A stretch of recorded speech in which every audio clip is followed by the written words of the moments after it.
Rev it up and welcome to Cars Yeah, show number 1978. Be prepared to be inspired. This is Cars Yeah, where you'll enjoy interviews with inspiring automotive enthusiasts. Mark Green is here to provide you with a fuel injection of automotive inspiration. So get in, sit down, buckle up, and get ready for a wild ride here on Cars Yeah.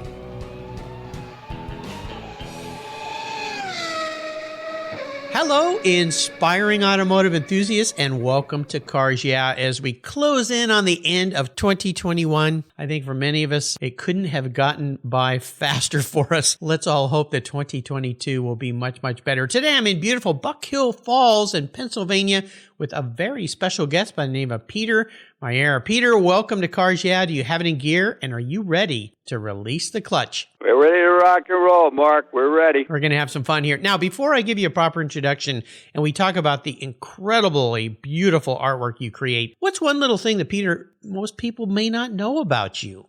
Oh, God, that's a good question. Terry said you might throw that at me. Yep. You know, there's so much, but there's so little, too, because my name's synonymous with the super realism, so I don't even know if I can answer that question for you. Well, the way I sometimes ask people is there something maybe that you like to do as a hobby outside of your work there in the studio? Oh, yeah, there is.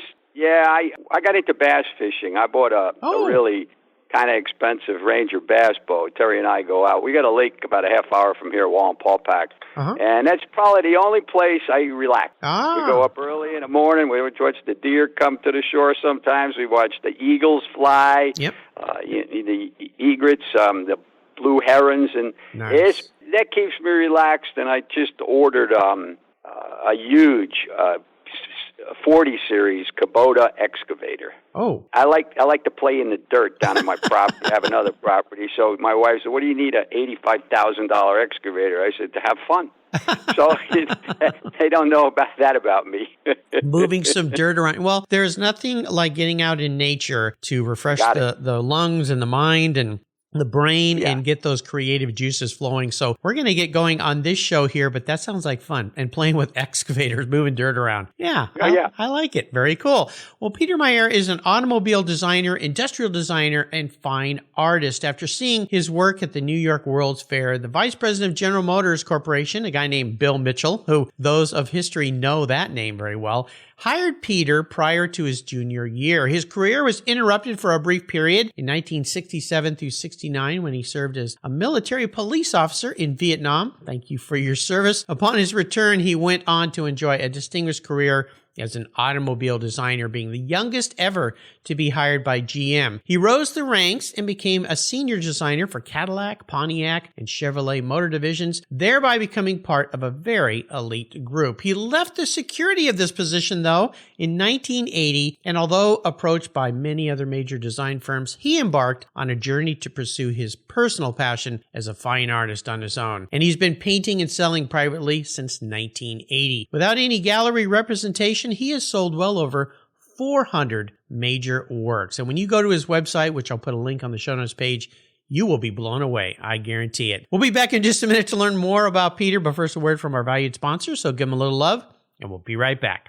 Covercraft's newest 5-layer indoor cover is especially engineered for indoor use, providing maximum dust protection when your vehicle's stored in the garage. Your 5-layer indoor cover is custom tailored with Covercraft's attention to detail, form, and fit with the quality and attention to detail that's been their standard since 1965. Even if your vehicle is always inside, dust and fallout can damage the paint, and an extra layer of soft, breathable material protects from accidental bumps and rubs. Covercraft protects cars, trucks, motorcycles, RVs, trailers, and watercraft too. Every one of my vehicles is protected with a Covercraft cover, custom fit to fit the car like a glove. And I have a deal for you. If you use the code YEAH21 at covercraft.com, you'll get 10% off your order plus free shipping. That's right, 10% off and free shipping. Simply use the code YEAH, YEAH21 at checkout. Covercraft, protecting the things that move you. I was tired of my rates for my collector car insurance going up every year for no explainable reason. my carrier seemed to be turning into a media company versus an insurance company, and I realized that a portion of my policy premium was paying for all those so-called free media goodies. So I did my homework, I talked to knowledgeable collectors, shopped around, and discovered American Collectors Insurance. They've been serving the collector car hobby since 1976. You last that long by properly serving your customers' insurance need, not with a lot of fluff. ACI is ranked the #1 online collector car insurance provider according to Google, Trustpilot, Facebook, and they offer their real person guarantee live support. No never-ending phone loops when you need help. Plus, because you don't use your classic car as a daily driver, you could save up to 40% compared to regular auto insurance. American Collectors Insurance provides agreed value policies. So if you experience a total loss to your collector vehicle or it's stolen, you'll be paid the amount listed on your declaration page, less any deductibles, of course. No ifs, ands, or buts. Give them a call today and ask for your free quote at 866-ACI-YEAH. That's 866-224-9324. Tell them you're a friend of mine, Mark Greens at Cars Yeah. American Collectors Insurance. Classic car insurance designed by collectors for collectors.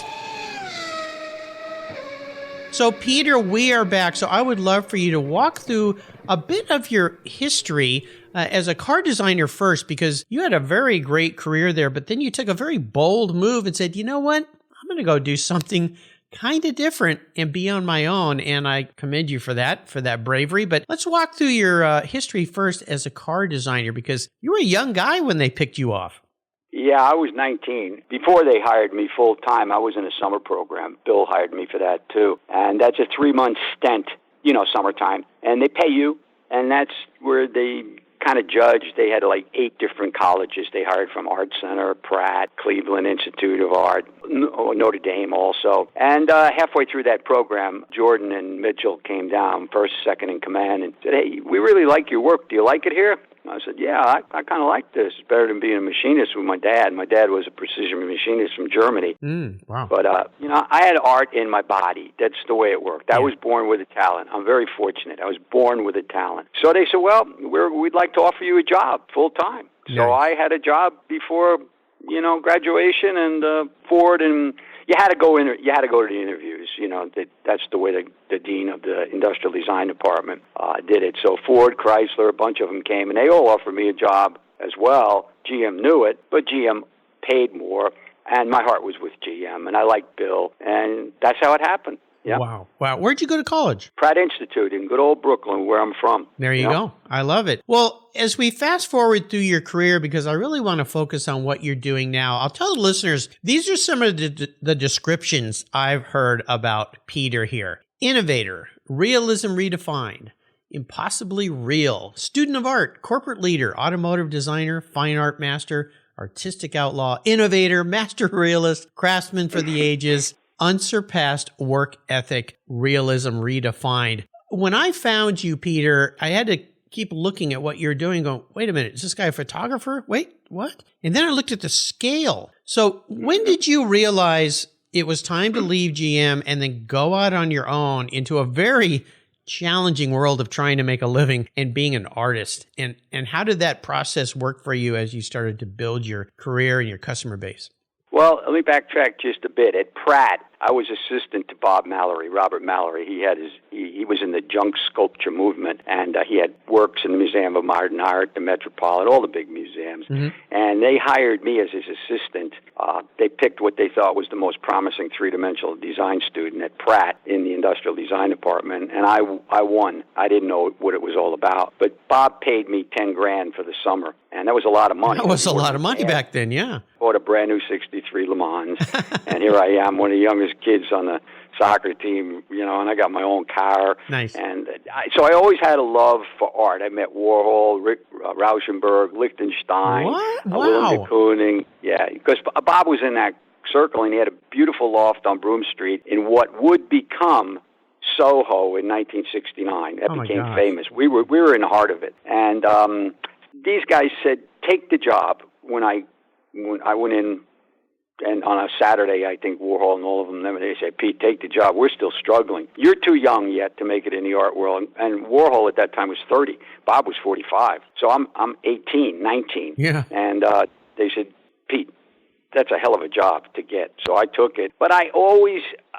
after I came back from Vietnam, General Motors had changed, all right? I was there for a year. Then I got drafted. I went over there, came back in 69. And I don't know. There was something different, but I just stayed. Jan and I got married, and I said, we're going to hold this out for a little while. So that was 69. 11 years later, you got 80, and I told them I was going to leave. They knew I was going to leave in 77 when I was in Cadillac. They they knew, because they said, we got big plans for you. You're third at the top at Cadillac. But, I said, well, don't make too many plans, guys. Okay. And I started doing outdoor art shows, and they saw what I was doing.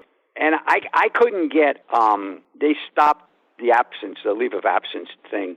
So what they did, Mitchell and Jordan, they sat down with the bean counters, and they said, okay, here's what we're going to do with Pete. He's been here 11 years, plus the 2 he was in Vietnam. We're going to give him all his vacation days, which I had 5 weeks, and they're going to give me the whole Christmas off, because I told them, I'm thinking about leaving, guys. So they said, okay. This was like 3 days, probably like today, okay? Yeah. 3 days, 2-3 days before Christmas. And, we used to get a week and a half off pay. So they said, we're going to give you that. We're going to give you the 3 sick days a month that you never took. I said, oh, really? I didn't know that. He says, well, you're getting them now. Yeah. And we're going to give you all 5 weeks plus all the holidays. So I had like 2.5 months off. Wow. And they said, see what you like. If you're going to do it, there's your chance. If not, you don't get vacation this year. I said, fair enough. Shook hands. I came back. In that time, Jerry Hirschberg, who became vice president of Nissan, he was head of Buick, and he asked myself, Tom Semple, and Alan Flowers, 3 of us designers, to go with him to Nissan. And I said, no, Jerry, I'm gonna do my fine art passion. GM and the big boys caught wind of that. But when I left, and they left a week after I did, I wasn't going to get caught in that damn mess. They allowed me to stay in the building for the whole day to say goodbye to everybody. When they left a week later, they were escorted to the door, took their cars away, and said goodbye. You're jumping ship. General Motors did not like that. No. So I always had a good rapport with all the car companies. I can still go into the building, no problem. I have friends at Ford, I have friends at Chrysler. But I saw that the writing on the wall. Things were not going well for the automobile companies and GM. And I said, you know what? This is a perfect time for me to make my break. And I was a pretty good, one of the top designers according to them. And I could draw real well. Anything. Most of the guys who become car designers, and not to take anything away from them, they're not really art artists. They're more of an illustrator type guys, even the tops, okay? And now a lot of them who I worked with, they follow my career. They're retired now. I'm still working. I'm 76. So bottom line is, I said, I'm going to take a chance here. And it was a calculated chance because I did outdoor art shows for a year. I was the first outdoor art show guy ever to sell a painting on a boardwalk for $1,000. Wow. I said, whoa, here we go, man. Yeah. This is good. Yeah. And I said, this is the start. And then I went the gallery scene, and I had a lot of connections in Michigan, rich people. They supported my art. So basically, I learned what I learned being a car designer and being a fine artist prior to that with Mallory. We worked on a large scale. The sculpture we did for the World's Fair was 20 by 20 feet, weighed 4 tons. The cars we draw in little sketches, but then we go life size, okay? Yeah. Oh, yeah. I can do a life size drawing quicker than a guy can probably do a sketch. Wow. So working as a car designer and working with some of the elite who were older than me at the time, I picked up all of this stuff. Yeah. And I've transformed that into my art.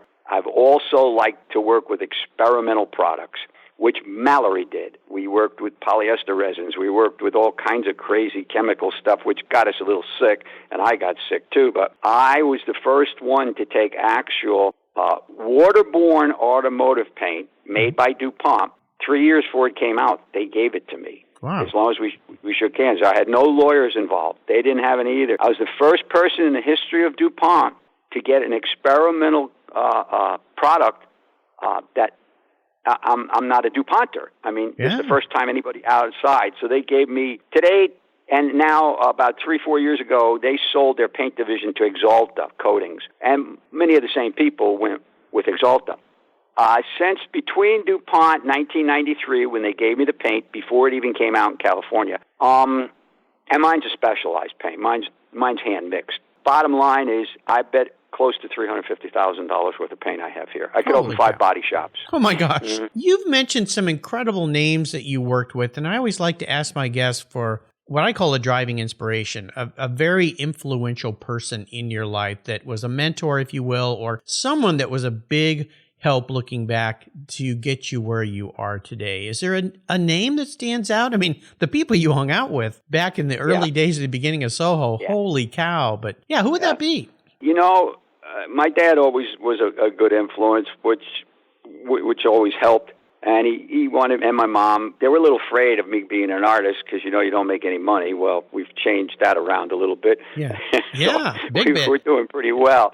I would say 2 guys at Pratt in my freshman year. They opened my eyes what's doable in the art world and how to do it. One was Max Spivak. He was a World War II vet. He did all the mosaics at the Grand Central Station, and he taught 2-dimensional drawing and whatever, and I excelled in the freshman year out of anybody. And when Max graded you, it's very strange. He said, let me show you how I grade. And the girls, they blew apart. He said, okay, you're going to take these cubes and this cylinder and this sphere, and you're going to put one light on it at a 45, and I want you to do it in pencil. I came back, and mine was just pretty nice. And he had them up on the wall. And this is the first grading.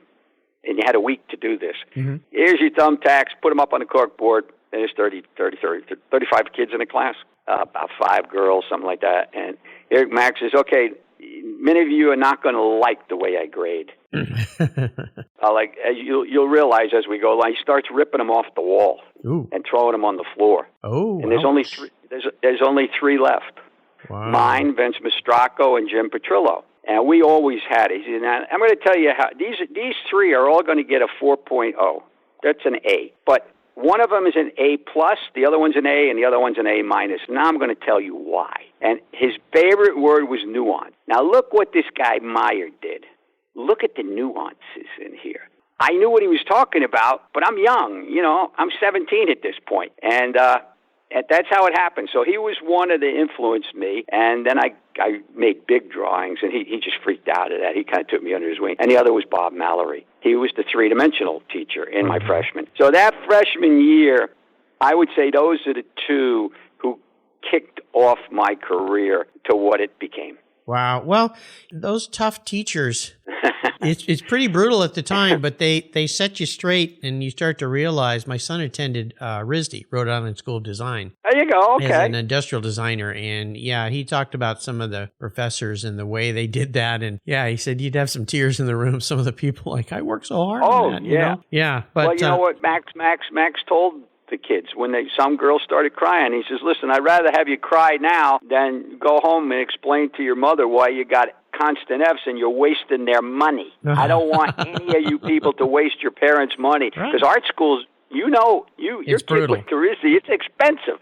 No kidding. Yeah, absolutely. Yeah. I was accepted to RISD, Cooper Union, Pratt, a bunch of them, but I went to Pratt because it was close. I also got a soccer scholarship. I made small college All-American, and I could drive to school. Didn't have to have an apartment. My parents didn't have that much money. That's why I went to Pratt, but Pratt was also more arts, not so much a design school, and I wanted the art part too. Yeah, oh, absolutely. So your work, when you listeners go to Peter's website and look at what he does, you do a lot of automotive. That's what caught my eye because we're at Cars Yeah Here, obviously, and your background in the automotive sector. But you also delve into a lot of other things, and your work being very, how would you describe as super realism, hyper realism? What are the words you would use for your painting? Most of the museum directors, the new ones, they don't like to use all the isms.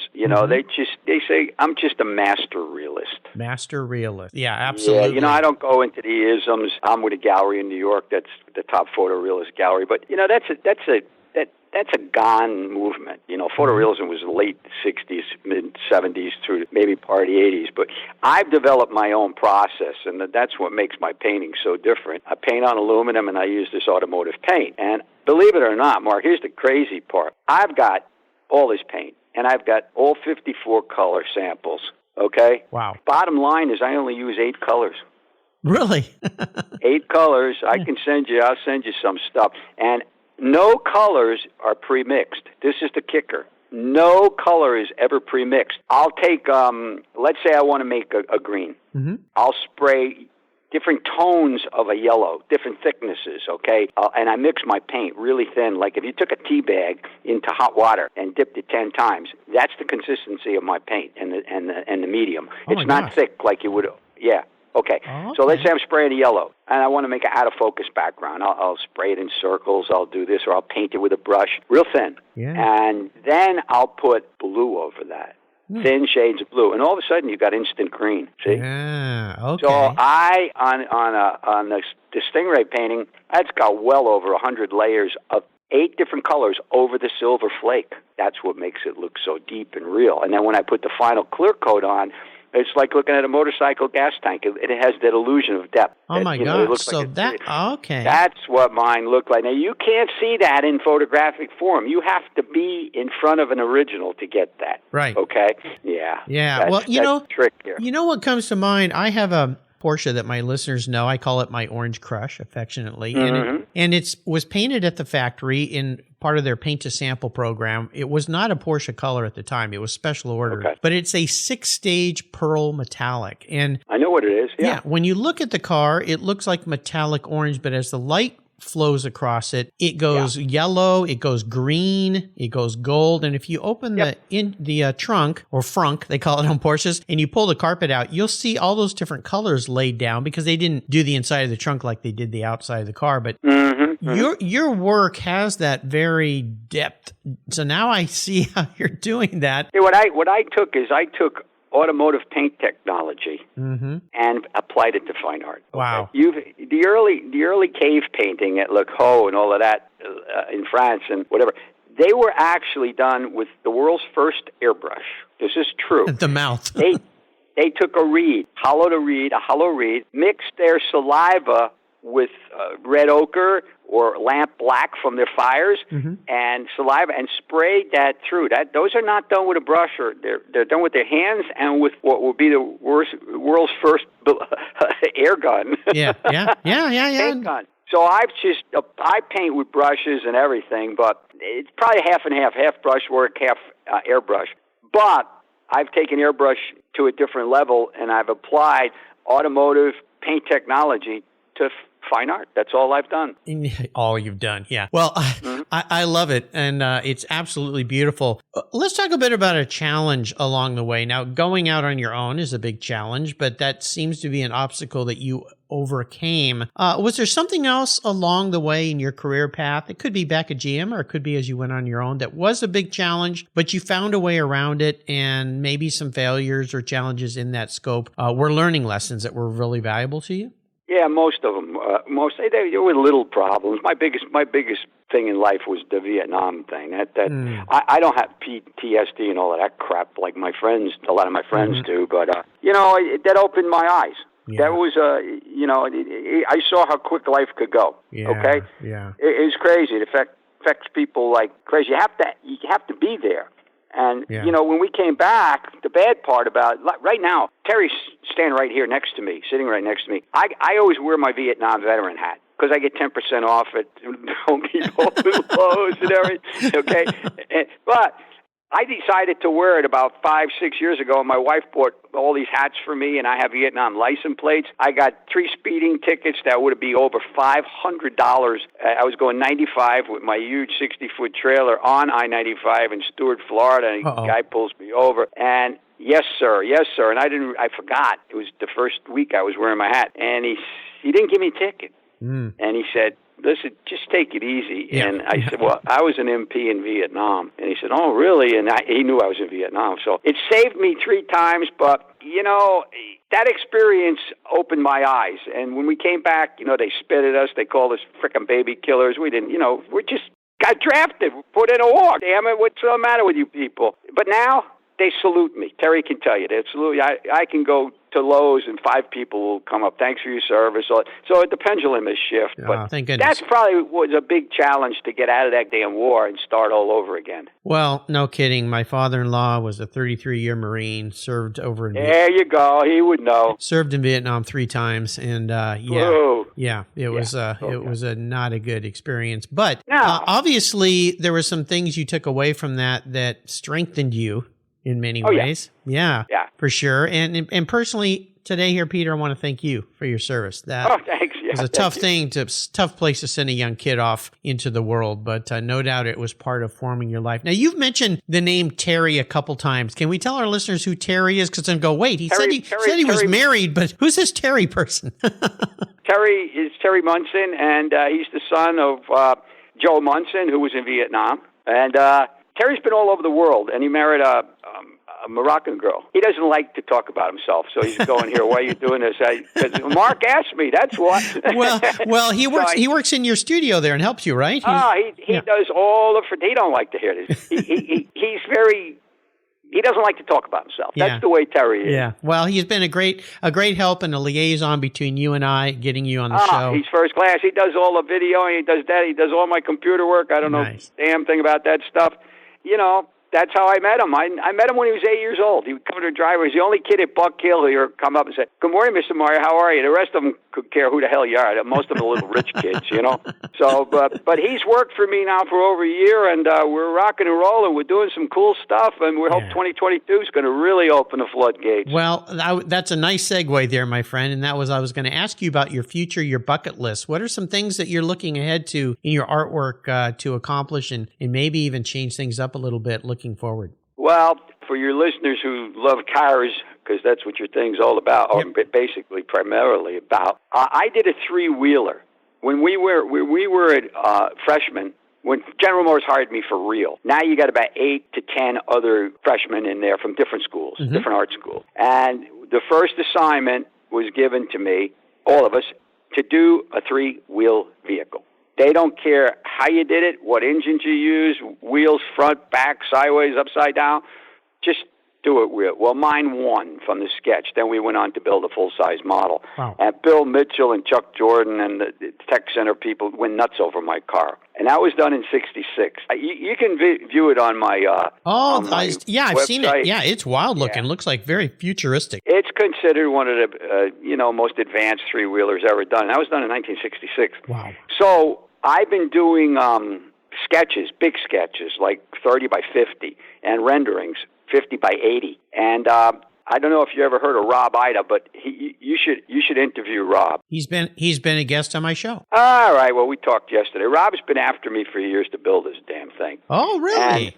Cool. Yeah. Well, we're going to do something here. We got some pretty good concepts, but I told him we're going to start with the original. Because, the patent's over with. That was done in '66, so GM says go for it. Bottom line is, I use a word, like when we did the Seville, I just took a Rolls Royce, and Wayne Cady was the chief then. But it's like a derivation of the Rolls Royce, the 1930s, and with the bustle back, the squared off back and everything. Yeah. And we just put that sideline on it, that sweep, and I call it, we contemporized it. So I took my 3-wheeler and update it to what I think it should be now, which is pretty cool. And I've got 5 renderings or 4? Yeah, and about 40 sketches. Wow. We're working with a guy named Paul Cameron in London. He does the CAD/CAM stuff and all of that. And Rob is probably going to build it, and we're also going to offer it in beautifully constructed models. Wow, like nice. Facebook models, the real model, under Plexi. And we talked about that. So that's where we're going in 2022, and if any of your listeners want to take a look at this thing, it's always got great reviews. I've never had a bad one on this car. And the new ones that I drew, which we're not releasing yet, they're pretty wild-looking damn things. And, they almost look Bonneville soft flattish. Yes. Okay? Yeah. They're stunning. And Rob was a guest a while ago, many years ago. He's fabricated some amazing vehicles. Of course, the Tucker that he produced. So I can't wait to see that. Well, I'm glad I asked you that question. That is Yeah. Very, very cool. Well, let's talk about a special vehicle in your life. Maybe we just did. I like to ask my guests about one vehicle that really stands out for them, something that was part of their life, and share a story about that ride.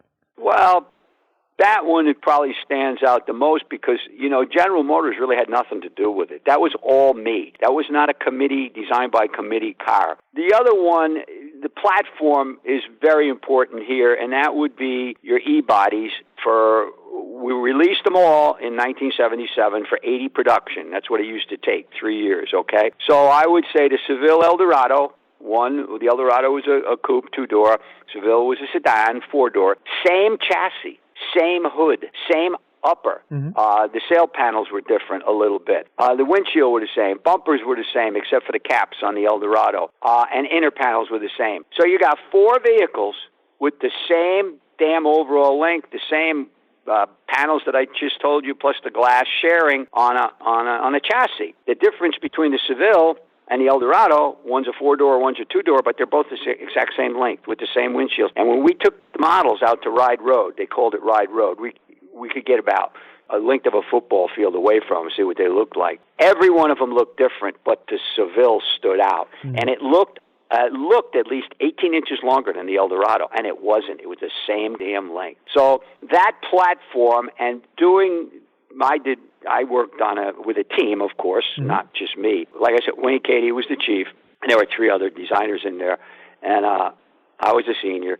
It just came together beautifully, and it was a coup d'etat in the automobile business because that was never done before. If you did a 4-door and you did a 2-door, they were always a different kind of length. Right. I'll tell you something interesting, Peter. My dad was always into more European sports car type cars and things. And I think it was about maybe 5-6 years after that car came out. All of a sudden he showed up in one day and I said, "Whose is this?" And he goes, "Well, I bought this." And I said, "What? Why?" And he goes, "I don't know. There's something about this." And my dad was an architect, an artist, and had an eye for aesthetics. And he goes, "I don't know. There's just something about this car." And I was in shock. I'm like, "Dad's driving a Cadillac?" Because my father-in-law, who served in Vietnam, Cadillac was always his car. He always had a Cadillac. He was in his entire life. Always a Cadillac in the garage. But I was really shocked. But there's a testament to that incredible design and what you guys did. Oh, yeah. Yeah, wonderful series of cars, I thought, too. I thought they were pretty cool, and I'm not even a guy who's into U.S. cars. I've always driven European sports cars, so I can see why. It'll go down as a classic eventually. Pete Estes, who was the president of GM, he kept coming in the studio and tapping me on the back. "Kid, you're never going to sell this muscle back thing it's a bustle back." He used to call it muscle back to Cadillac people. And we just kept going and going. Well, the first quarter reports came out after production, the quarterly reports, and it skyrocketed in sales. He says, "I told you this thing was going to do good." Of course he did. Yeah, Jesus Christ. Yeah. I can understand it. Yeah, you know how that works. Oh, yeah. But, that car was either liked or hated, okay? Oh, yeah. It's a bit of a polarizing vehicle, for sure. Yeah, absolutely. Yeah, so, Pete, I'm going to be your car psychologist today. This could be an interesting place or a scary place. I'm going to crawl into your head, okay? Go ahead. If you were manifest as a vehicle, now this isn't what you want to be. This is the man you see in the mirror manifest as a vehicle. What would Peter be, but more importantly, why? I'm really into trucks. Oh, okay. I don't have any cars, and I'm not a truck designer because, it's more apropos for my business. I got these huge paintings. I got a trailer around. Right. And I really like the 3-wheeler, don't get me wrong. Mm-hmm. It's going to be a unique vehicle. I think it'll turn heads. But I'll be honest with you, my favorite vehicles are farm equipment, excavators, and stuff like that. I just have a ball. Here's why I think this is, Peter, as you relate to this, is because you're a guy that has to get things done. And that's what these vehicles, trucks, excavators, they just get work done. You got it. And I mentioned this when I first introduced you in that list of adjectives I described for you. And one was unsurpassed work ethic. Did that really come from art school and from working at GM? I mean, you had to get things done. You couldn't just mess around. That part of it came from my dad, being a German. Precision machinist. You got he didn't beat me over the head, but we had to produce, okay? Yeah. And General Motors. This is not a game. You got to meet a deadline. Where many of my artist friends, the biggest problem, most of my artist friends who don't make it, the so-called starving artists, and they're good friends of mine. At the end of the year, if I do, let's say I do everything the size of the Stingray or the big life-size Clydesdale. I'll maybe do 2 or 3 of those a year. That's all. But I'll usually do 4 to 5 to 6 paintings a year. They start one, and like anybody else, I equate it to the long-distance runners. They run the marathons, 26 miles, whatever it is, 23 miles. And, all of them, they reach a point where their legs start burning like crazy. Mm-hmm. There's one interview years ago with one of the top runners, and he said, how do you get through that? And he says, I just put my mind to it, and I turn up the speed, and I run through the pain. Yeah. And as soon as that pain's gone, he runs like a jackrabbit, Well, everybody, I get a painting, and I'm halfway through one or a third of a way, and I said, what a damn mess this is. And I don't work very precise. Mine are very loose. Again, Terry can tell you, I got paint all over my pants, paint's flying. Only at the end does it come together and turn into what looks like a photograph, super real. But it's still loosely done. You can look at my videos on my site, and you'll see how loose I work. Oh, yeah. So the bottom line is, where was I going with this? What was the question? Well, we were talking about work ethic and how you have to get things done. That's it. You got to produce. Yeah. So I'm over here 24/7. Oh, yeah, every day. We're over here. Sometimes we'll just clean up the studio. But this is my man cave or whatever the hell you call it.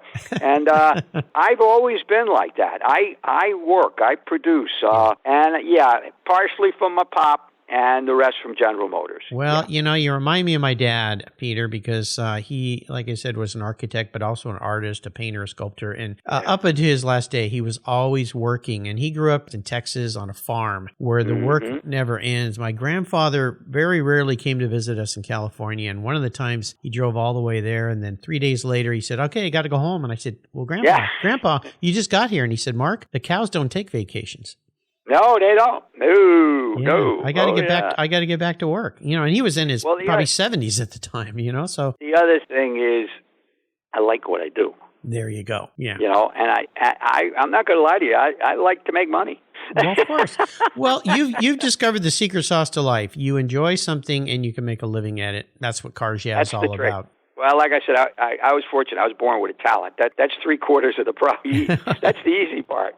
There's a lot of people born with talent, but they don't implement it and work hard. And you're right. A lot of artists don't have the drive. And a lot of artists are kind of that way, kind of loosey-goosey. That's what I told you. Yeah, these my friends. They lose interest halfway through. Yeah. And then they put it against the wall. Then they start another one. Same thing happens at the end of the year. I go to their homes. I go have a beer with them, and I say, how come you got 12 paintings on the wall, and I got 4 already sold? They don't get it. They don't have that. I believe in persistence. You need to teach an online masterclass for artists of how to get things done. Speaking of great things and learning, is there a book you'd like to share? Maybe a book you've read? You have time for reading books, or maybe listening. These days, you can listen to books. Yeah, I don't even do that. When I'm done, my eyes had it. Okay, so I do my email reading and all of that kind of stuff, but I've never really been into novels or books or anything. Yeah, I'm not. I don't watch much TV either. If I do, it'll be a crazy show like a shoot-up show, Clint Eastwood or something like that. I don't know. But no, I don't really read a lot. I'll read if we're going to get into something technical with my art that I don't know about, paint or something. Oh yeah, I'll be there. Yeah. I'll read crazy. Yeah. But other than that, no, I don't really do that, Mark. Nope. I understand. Okay, before I let you go today, Peter, I'm going to allow you to go on the ultimate drive, which means money's no object here. You can pick any vehicle. You can pick anybody to drive with, living or deceased. So this could be somebody from the past, and you can go anywhere you want. So if I could make this happen for you, what does the ultimate drive look like for Peter?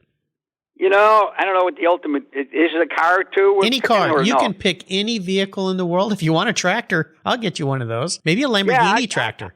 I'd do something like that, and I think, let me see, it's either Jeff Gordon, my good friend, or Ray Everham. Now, Ray's the crazy one. He's the wild driver, and I just saw Jeff 3 months ago, but Ray's been a good friend. I'd like, because he won the Pikes Peak hill climb in his car a couple of years ago. Gnarly drive, yeah. Yeah, he's crazy, but he's good. He's he's an excellent mechanic. He's an excellent, crew chief. He was tops. I'd like to go with Ray. Okay. Me and Ray, I'm a little older than him, but he's in his 60s. I'm in my 70s. But him or Jeff, let Jeff drive. Yeah, no doubt. Well, you've taken us on a fun ride. Before I let you go, could you share maybe some words of wisdom, a mantra, or a success quote for those listeners out there to give them a little inspiration at the end of the year here? First of all, you got to have drive. You got to have self-motivation. And my number one is persistence. You got to keep going at it. I got a big sign up here that has it all on there. And, you really got to believe in yourself. Pass or fail. You got to keep moving. Everybody gets kicked in the ass sooner or later. Yeah. Things don't go straight up the ladder all the time. But I would say, persistence. Persistence. If you have the talent and you believe in yourself, just go for it. Go for it. I took a chance when I was 35. I had a pretty good job. No kidding. Yeah, brave guy there. Well, we're all glad you did because you're creating some incredible things for us to enjoy. How can people follow along with you and learn more about the artwork we've been talking about? And just go, again, Terry put it together, petermaierart.com. Easy. I'll put a link to that on Peter's show notes page for you listeners. If you want to get motivated for the new year, if you do the resolution thing, I always say every day is a New Year's resolution. You can go and check out Peter's art. If this doesn't inspire you, then you need to check your pulse because the work he's doing is great. Peter, thanks for being so generous today with your time and expertise, and thank you to your buddy there in the shop for helping put this all together as well. Until you and I talk again, my friend, not only will I see you down the road, but have a very, very healthy, prosperous new year. Happy New Year to you, buddy. I appreciate it, Mark. We got to meet one day. We will. There you go. Absolutely. If you're around the East Coast or near here, you give me a call. I am going to do that. To spend some time in your studio with you would be an absolute dream. So we're going to make that happen. I think you'll get a kick out of it because you got gasoline in your blood. That's what Mitchell used to tell me. If you don't have gasoline in your blood, you're not going to be a good car designer. I think I've got a little bit for sure. Yeah, I know you do. Okay, well, great. Thanks a lot, Mark. Thank you. Have a good Christmas. Thank you, buddy. Okay. I've discovered Linkage. It's a new quarterly publication and website that covers the automotive market, driving, restoring, collecting, and discovering your passion for motor vehicles. Linkage is about experiences, opinions, and values. Linkage is an actual informed, reasoned opinion based on first-hand experiences. A talented Linkage team covers the automotive world, the people who share your passion and mine, smart, considered, rational, and experienced opinions, ones you can learn from and grow. That includes our passion that drives auctions and the collector car market. So come with me and join us on this journey. And be sure to use the code CARSYEAH when you subscribe, and they'll give you $10 off. Boom! Linkage, geared for the automotive life. Subscribe today at linkagemag.com. Here at Cars Yeah, it's all about inspiration. And our charity of choice is TechForce Foundation, where it's all about making a positive difference in young people's lives. TechForce helps young adults discover their talents and passions for all things automotive, with a mission of helping students develop a career as a professional technician. TechForce awards nearly $2 million in scholarships every year for students to pursue technical education, and they support hands-on activities, events, and mentorships across the country, working to change the outdated perceptions of these careers. Auto techs are in high demand, but the supply of qualified technicians is critically short. They need your help to fuel their mission. Learn more and join me in supporting them at techforce.org.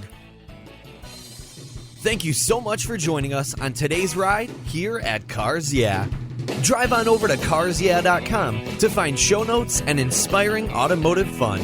Download your free copy of Filler Up, a fun book filled with gorgeous photographs of fuel filler fun, including quotes from more inspiring automotive enthusiasts. Download your copy today, and we'll see you next time on Cars Yeah.